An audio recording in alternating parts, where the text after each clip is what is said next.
네, 지금 여러분께서는 FM 96.7MHz 청주 불교방송의 무명을 밝히고와 함께하고 계십니다.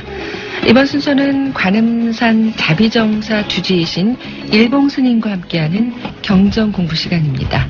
지금부터 경전공부 함께하시죠.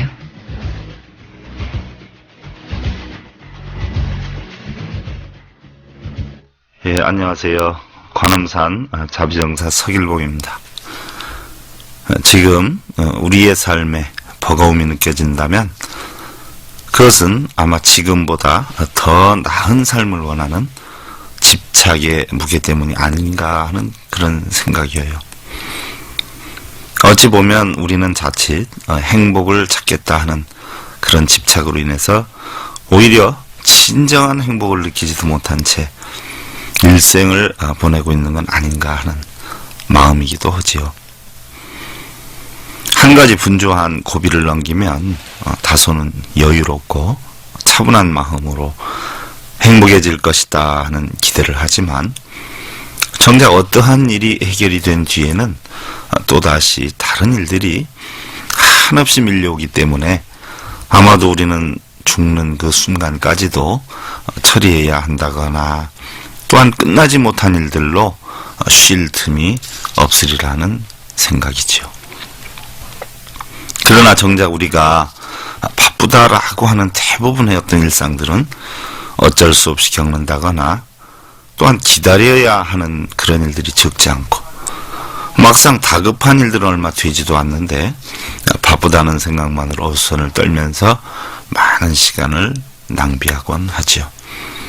우리가 생각하는 위대한 일들이란 어찌 보면 지나치게 다소 과장된 사소한 일들인 경우가 많은 것 같고 우리가 말하는 행복이라고 하는 것은 찾아오거나 이루는 것이 아니라 바로 내게 없는 것 또한 내게서 떠나는 것에 집착을 두지 않고 내가 현재 지니고 있는 것 또는 내게 다가오는 것들 속에서 그때그때 순간순간 즐거움을 느끼면서 사랑으로 충만한 만족하는 삶을 사는 것이 아닌가 하는 마음이에요.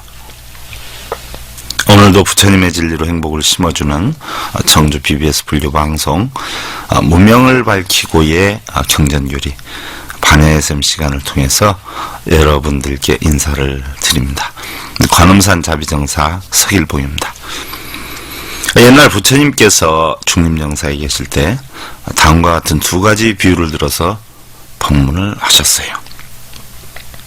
마가다국에 두 사람의 소를 치는 목자가 있었다. 그 중에 한 사람은 어리석었고 한 사람은 지혜로웠는데 우기를 맞아서 더욱더 소들의 먹이가 많고 또 풍요로운 것을 찾아가기 위해서 겐지스강을 건너가게 되었다.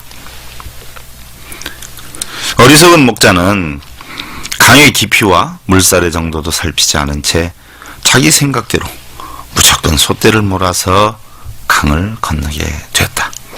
그런데 그만 강의 중간 부분에서 물살에 휩쓸려서 솥대들의 대부분을 잃고 말았다.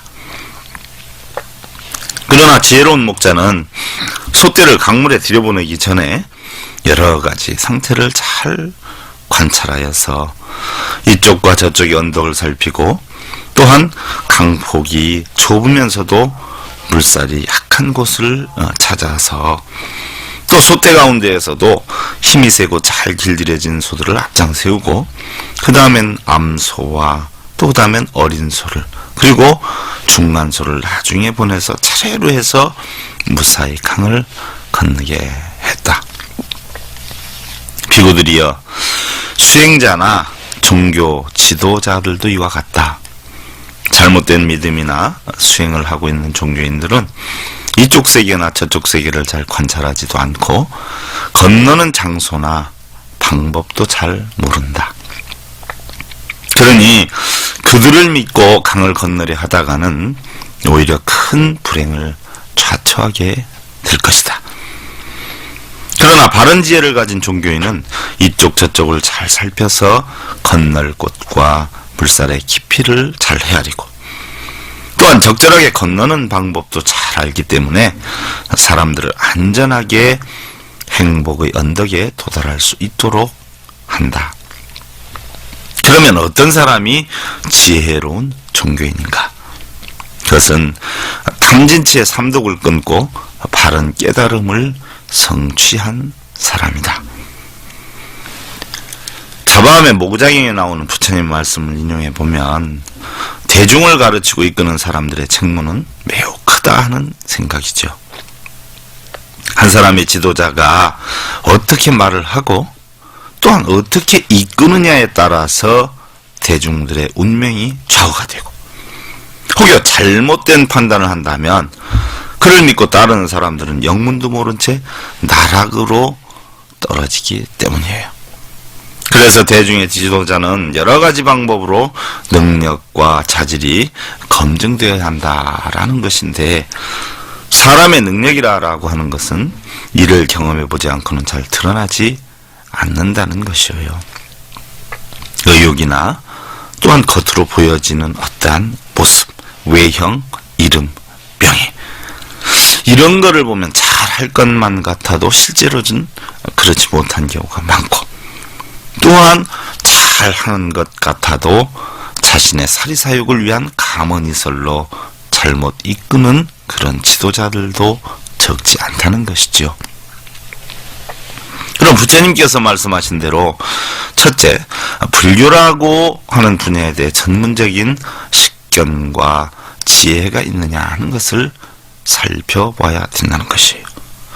둘째로 과연 얼마만큼 성실한가 하는 것이고 셋째로 판단력과 용기가 과연 제대로 되어 있는가 하는 것이고 넷째로 과연 책임감이 있느냐 하는 것이에요. 결과에 대해서 변명만 늘어놓는 그런 지도자나 사람들은 무책임한 자라는 것이죠. 바로 지도자로서의 자질이 없다는 것이에요. 또한 대중들 스스로도 무조건 지도자의 말이나 행에 따라서 움직일 것이 아니라 좋은 지도자와 나쁜 지도자를 가려내는 그런 안목을 갖추어야 한다는 것이죠. 그래야 잘못된 지도자로 인해서 일어나는 불행한 사태를 미연에 방지할 수가 있고 또 혹시나 하고 따르다가 망하는 일이 없게 될 것이다 라고 하셨지요. 우리 불자님들 지난 시간에는 법구 가운데 즉 절에서 사용하는 도구인 법구 가운데 사물인 가죽으로 된 중생들을 위해서 치는 법구와 또 지옥 중생의 구제를 위해서 치는 그런 범종 또 물속 중생들의 구제를 위해서 치는 먹어 또 날아다니는 중생과 허공의 영혼을 위해서 치는 운판 등과 목탁의 전례 또한 목탁을 잡는 법 목탁을 잡는 자세 그리고 일자 목탁, 굴림 목탁, 내림 목탁 등 목탁 소리의 방법과 독경시의 목탁 사용법 등에 대해서 살펴봤고 오늘은 독경을 끝낼 때의 목탁 사용법에서부터 살펴보도록 하겠습니다. 독경을 끝내는 방법의 목탁 사용법을 볼 때 독경을 마칠 때에는 항상 내림 목탁으로 마치면서 합장을 하지요. 합장 반배를 하지요. 예를 들어 보면 내림 목탁이다 하는 것은 미리 예령을 하고 예탁을 치고 길게 내려서 이렇게 치고 그 다음에 마무리 탁을 치는 것이죠. 또한 반야심경 독경의 경우에 경문과 진언이 갈라지는 첫 번째 진언을 풍송할 때는 처음 두 번의 일자목탁을 한 타씩 건너뛰어서 친다라고 했어요. 경문과 진언이 갈라지는 부분이라는 것은 바로 능제일체고 진실불어 고설반야 파라밀다 주 즉설 주할 여기까지가 이제 경문이 되는 거고 아제 바라제서부터는 진언이 되는 것이죠. 우리가 밀주라라고 하는데 전부 일자목탁으로 쭉 치다가 그 진언이 시작되는 아제 때는 한 타씩 건너서 치는 것이다라는 얘기예요. 예를 들어서 보면은 능제일체고 진실불어 고설반야 파라밀다 주 즉설 주할 아제 아제 바라 아제 바라 승아제. 이런 식으로 아제 아제 할 때 한 타씩 건너서 친다는 이야기죠. 또한 마지막 풍송시에는 독경의 진행과 독경을 마친 후에 예경을 구분하기 위해서 내림목탁을 시작하기 바로 직전 부분을 잠시 쉬는 듯 간격을 두었다가 일자목탁을 빠르게 2번 치고 나서 내림목탁을 치고 음성의 속도도 느리게 하면서 반배를 한다라고 했어요. 그래서 처음에 지난해 아제 아제 바라 아제 이렇게 되지만 마지막 3번째 아제 아제 바라제에서는 일자목탁으로 같은 속도를 내주는 것이죠. 그래서 마지막에 보면 아제 아제 바라 아제 바라 승아제 모지 사바 이렇게 짧게 2번을 치면서 모지하고 해줘야 된다 하는 이야기예요. 또한 천수경의 경우도 마찬가지지요. 맨 끝에 보면 나무상주 시방불 나무상주 시방법 나무상주 시방승이 있는데 거의 끝에 가서 나무상주 시방불 나무상주 시방법 나무상주 시방승 이런 식으로 마무리를 짓는다라는 이야기입니다. 짧게 목탁을 2번 끊어서 치는 것은 이제 이 주문은 끝을 내겠다 하는 뜻이 담겨져 있는 것이지요. 그래서 다시 우리가 반야심경에서 했던 목탁 치는 법을 복습해 보면 처음 시작할 때, 경전을 시작할 때 굴림목탁으로 2번, 또 1차 목탁으로 6번, 다시 굴림목탁을 1번 치면서 경전을 시작하게 되는 것이지요. 예를 들어 보면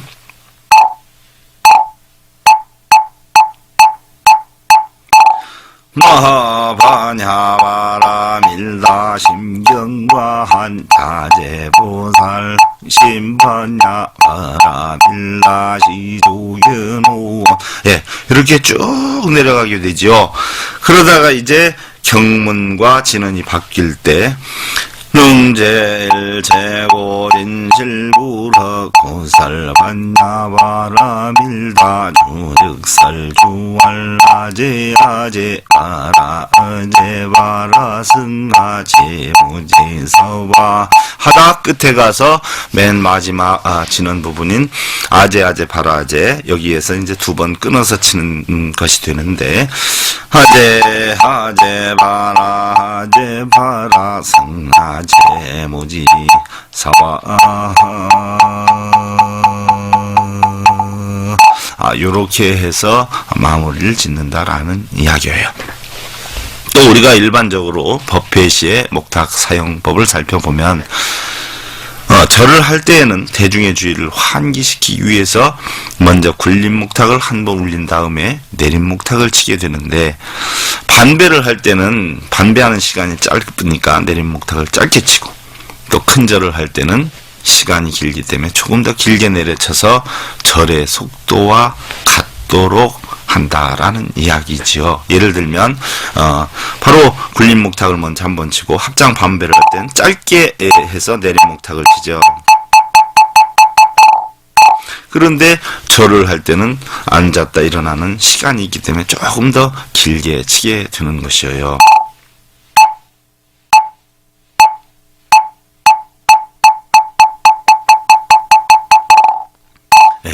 이렇게 조정을 하면 되고, 또 우리가 일반적으로 목탁을 치면서 절을 할 때는 목탁 잡은 손을 반드시 가슴에 붙여야 할 것이에요. 또한 일었을 때 보면 목탁채로 이렇게 땅을 짚고 바닥을 짚고 일어서는 경우가 있는데 절대 그래서는 아니 된다는 이야기죠. 또한 입정을 시작할 때와 마칠 때에는 죽비를 사용하거나 굴림목탁을 끊어서 치는데, 죽비가 없을 땐 목탁을 사용하지요. 적당한 간격으로 3번을 친다라고 했어요. 그래서 죽비를 칠 때는 3번을 치면 되는데, 죽비가 만약에 없을 경우에는 목탁으로서 바로 입정을 알리는 소리를 내는 것이죠. 예를 들면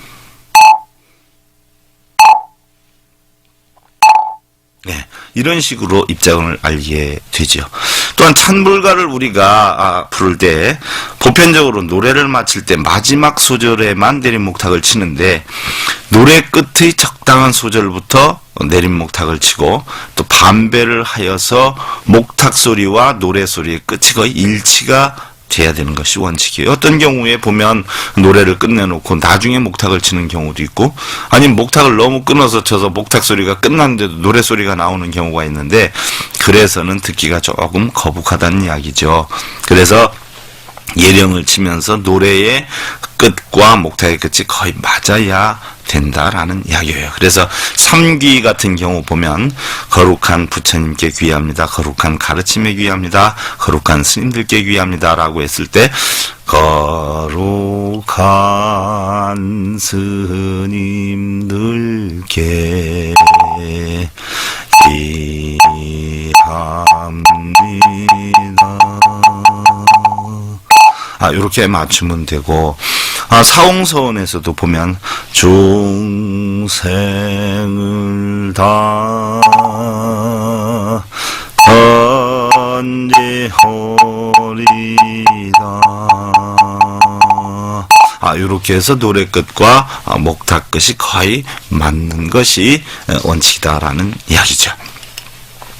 다음에 이제 연불 정근시의 목탁 사용법을 살펴보면 연불 정근시의 목탁은 독경시보다 다소 천천히 연불의 음률에 맞춰 치는데 굴림목탁 한 번, 일자목탁 한 번을 번갈아서 치지요. 예를 들면 한 번의 연불에 2회를 반복합니다. 관세음보살을 하든 서가모니 불을 하든 일자목탁 한 번, 굴림목탁 한 번을 반복을 해서 한 음절에 2번을 치게 되지요. 예를 들어보면 서가모니불 서가모니불 서가모니불 서가모니불 서가모니 관세음보살 관세음보살 관세음보살 관세음보살 이런 식으로 한 음절에 2번의 굴림목탁과 일자목탁을 반복을 하고 그런데 연불의 시작 시에 낭송하는 찬탄의 개송도 이와 같은 방법으로 하지만 즉 굴림목탁, 일자목탁으로 반복해서 하지만 연불 시작 시에 찬탄의 개송과 본연불의 구분이 되어야 할 것이에요. 예를 들어서 보면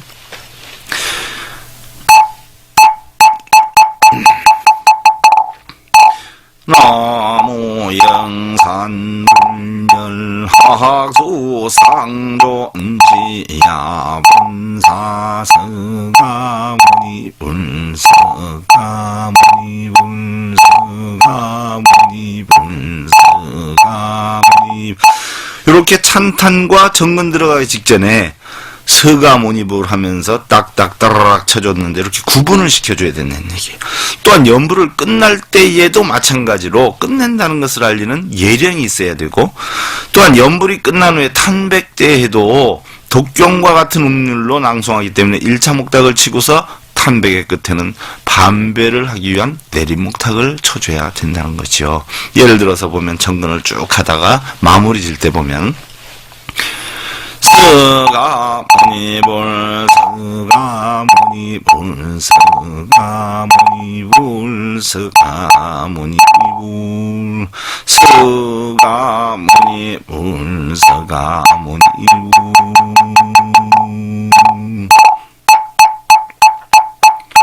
천상천하무여불 시방세계 무리 세간소유 하진견 일체무유여불다 과일심 규명증리 정근을 쭉 일정하게 나가다 끝나는 부분에서는 끝난다는 예령을 해줘야 된다는 것이에요. 방금도 했지만 서가모니불 서가모니불 서가모니불 서가모니불 서가모니불 천상천하무여불 시방세계 영무야 이런 식으로 정근 끝나는 부분을 알려서 탄백까지 해서 마무리가 돼야 된다라는 이야기죠. 다음은 염주에 대해서 알아보겠어요. 염주다라고 하는 것은 바로 부처님을 생각하면서 돌려서 사용하는 도구예요. 염주는 일반적으로 우리가 수주다라고도 하는데, 염불을 외울 때나 진언을 외울 때 또는 절을 할 때 그 수를 헤아리기 위해서 사용을 하는데, 염주를 돌림에 따라서 바로 부처님의 광명이 자신에 충만해지고 또한 죄업이 소멸된다는 의미를 지니고 있는 것이에요. 염주는 번뇌를 끊는 도구예요. 즉 수행에 도움을 주는 도구로 사용되고 있는 것이죠. 염주는 일반적으로 우리가 108번뇌를 끊는다라고 하는 108주가 가장 일반적이고, 손목에 우리가 차는 합장주, 흔히들 손목에 차는데 단주 이렇게 표현하는 분들이 있는데, 우리 불교에서는 합장주라고 하는 것이 원칙이에요.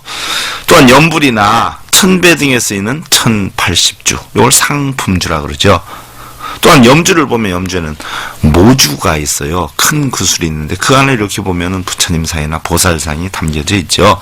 그래서 우리가 일반적으로 108주 같은 걸 돌릴 때 보면 손이 모주를 넘어서는 아니 된다라는 이야기예요. 그래서 108주 같은 경우는 한번 꽈서 우리가 이렇게 계속 돌리게 되죠. 모주 있는 부분에 가서는 다시 또 돌려서 돌리셔야 된다는 이야기예요.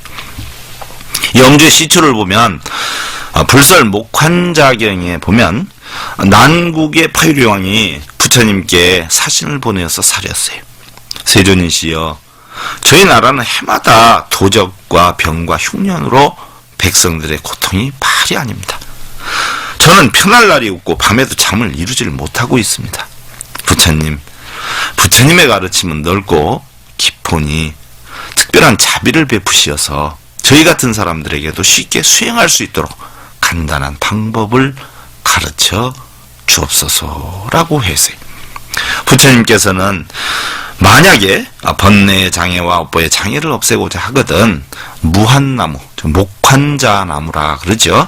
목환자나무 열매를 108개를 꿰어서 항상 지니고 걷거나 앉거나 눕거나 행주자와 어느 때나 간에 늘 흩어짐이 없는 지극한 마음으로 불법승 3부의 이름을 부르면서 하나씩 돌려가면서 10번이고 20번이고 계속해서 몸과 마음이 산란함이 없이 20만 번을 채우면 그 목숨을 마친 뒤에는 연마천에 태어나서 의식이 저절로 갖춰지고 또한 언제나 평안함과 즐거움을 누리게 되는데, 다시 이걸 100만 번을 채운다면 108번뇌가 끊어져서 버릴 것이니 이때 비로소 생사의 흐름에서 벗어나게 될 것이고 마침내 열반에 나아가서 영원히 번뇌가 없는 최상의 과보를 얻을 것이니라 라고 하셨어요.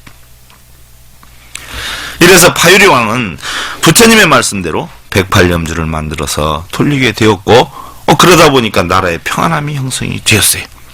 그래서 온 나라 백성들에게 염주를 만들어서 지녀 돌리게 한 데서부터 비롯된 것이 바로 염주의 시초예요. 근데 흔히들 우리 염주는 소원을 비는 거 이렇게 하는데, 염주를 살펴보면 염주는 생각할 염자에 구슬주자를 쓰지요. 바로 부처님을 생각하며 돌리는 구슬이라는 뜻이에요. 그냥 잘되게 해달라고 빌면서 돌리는 것이 아니라 염주를 돌리는 자신이 바로 부처님과 같은 마음, 부처님과 같은 말, 부처님과 같은 실천행을 하겠다는 서원을 세우고 부처님을 생각하면서 바로 자신도 부처님과 같은 지혜로움을 깨닫겠다는 각고의 다짐을 하면서 돌리는 도구인 것이에요. 그런데 참 안타까운 것은 여러분들 차를 사거나 운행을 할 때 보면 합장주나 108주 등을 차에 걸고 다니시는 분들이 엄청 많이 계세요. 그냥 사고나 어려움 겪지 않았으면 좋겠다 하는 어떤 방편상으로 걸고 다니시는 분들이 많죠. 그러나 그런 차원을 넘어서 바로 자신도 부처님과 같은 지혜로운 삶을 살겠다는 마음과 말과 실천행을 다지기 위해서 염주를 걸어놓는 방편인 것을 확실히 아셔야 돼요. 또한 문제가 되는 게 또 있어요. 자신은 사고나 어떤 어려움을 겪지 않았으면 하는 바람에서 염주들을 차에다 걸고 다니는데 또 그걸 달고 다니면서 남의 목숨을 뺏기 위해서 낚시나 사냥을 다니는 사람들이 많아요. 이거 무엇라고 표현할 수가 없는 것이죠. 정말 어처구니가 없다는 그런 생각이 드는 경우도 있어요. 우리가 번뇌 가운데는 108번뇌가 참 무서운 번뇌 중에 하나인데, 이 번뇌를 보면 중생의 번뇌는 육근, 즉 눈, 귀, 코, 혀, 몸뜻, 안이비설신이라고 그러죠. 또 육경, 또 색성량 미축법이라고 하는데, 이것들이 부딪혀서 번뇌가 일어나는 게 엄청 많아요. 그럼 이 번뇌에 대해서는 우리가 다음 시간에 알아보도록 하고, 우리 불자님들, 우리는 항상 한 가지 마음과 행을 해도 부처님의 가르침을 잘 알아서 숙지해서 바로 올바른 실천행을 해야 되겠다 하는 그런 각고에서 벗어나지 않아야 할 것이에요. 우리 불자님들 모두 올바른 부처님의 자식인 훌륭한 불자님들이 되시길 기원드리면서 그동안 관음산 자비정사 서일봉이었습니다. 감사합니다. 여러분들 성불하십시오.